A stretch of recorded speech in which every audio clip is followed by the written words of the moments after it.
Okay, let me ask you something. What if I told you that the very thing you think is your greatest asset, your total, complete freedom, is actually your biggest trap?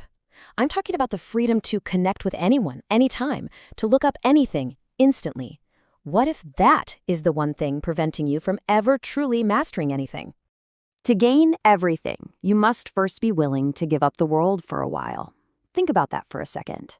The greatest thinkers, the real game changers throughout history, they knew this. They didn't forge their genius in the chaos and noise of the crowd.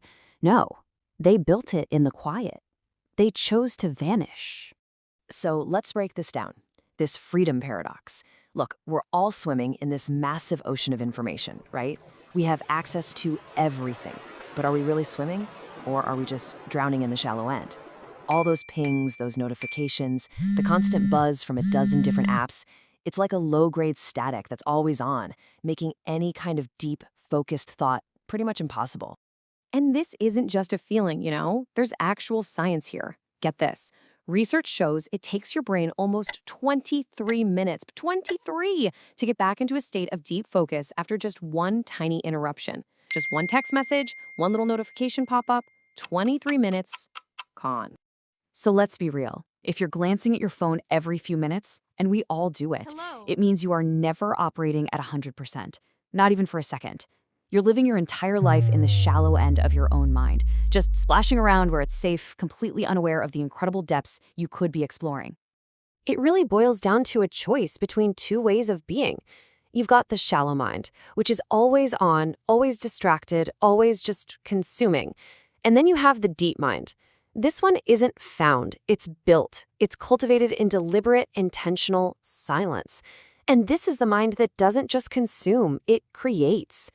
Okay, so how do we get there, right? How do we access that deep mind? This is the fun part. This is where we learn the art of vanishing. We learn how to literally disappear from all the noise. Now, when I say disappear, let's be clear. I'm not talking about packing a bag and moving to a cabin in the woods forever. I'm talking about becoming unreachable on purpose.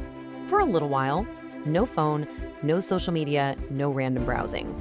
It feels radical, but it's not. What we're doing now is the extreme behavior. This is just getting back to normal.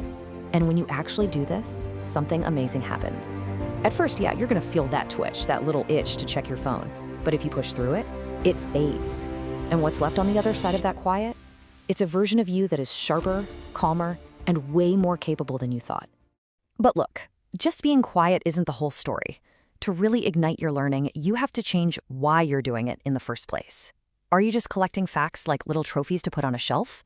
Or are you learning because this knowledge is a tool, a weapon, something you absolutely need to survive and thrive? So I want you to ask yourself this, and be brutally honest. Why does this truly matter to you? I'm not talking about for your resume. I'm not talking about sounding smart at a party. I mean, how is this going to change your future, your freedom, your purpose? You have to find a reason that's real, that has teeth. I mean, think about the incredible story of Malcolm X.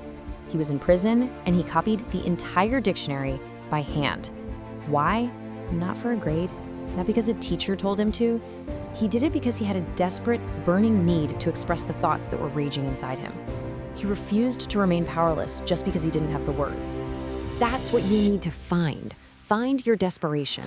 Find that thing that makes learning not just a nice to have, but an absolute necessity.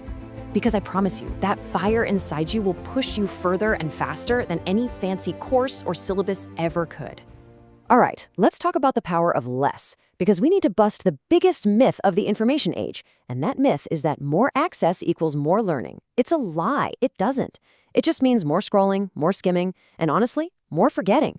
The real power isn't in volume, it's in depth. And there's actually a scientific term for this. It's called the Google effect. It's basically our brain's tendency to get, lazy. If your brain knows you can just look something up again in 2 seconds, why would it waste the energy to store it in your long-term memory? It doesn't. We're literally outsourcing our own intelligence to our devices. And this creates this huge divide, right? The difference between browsing and actually knowing. The browser knows how to look up the answer. The knower is the answer. All the power, the real power, comes from holding that knowledge inside you, ready to go at a moment's notice. So what's the game plan? It's a really simple mantra. Just 3 things. Carry less. Don't bring 10 books into your quiet time. Bring 1. Stay longer. Sit with that one idea instead of jumping to the next. And go deeper. Follow that rabbit hole all the way down. And I really want you to get this. This whole thing, it's not some cute little study hack. It's a practice. It's a discipline. And the promise is this. When you commit to it, it doesn't just change what's in your head, it fundamentally changes who you are as a person. And the best part is, the actual practice is so simple. Step 1, pick your hours. 1 hour, 2 hours, whatever, but make them sacred. You protect that time. Step 2, bring 1 thing. 1 subject, 1 book. Step 3, vanish. No phone, no distractions. And step 4, the most important one, repeat. You do it again the next day. That's it. The consistency is what forges the new you.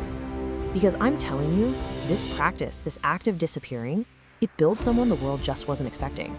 The person who comes back from that hour of quiet is not the same person who went in. And day after day, you are building a version of yourself that is smarter, stronger, and more capable than anyone, maybe even you, ever saw coming. So, that's the challenge. It's simple. Disappear, learn, and return. See who you become.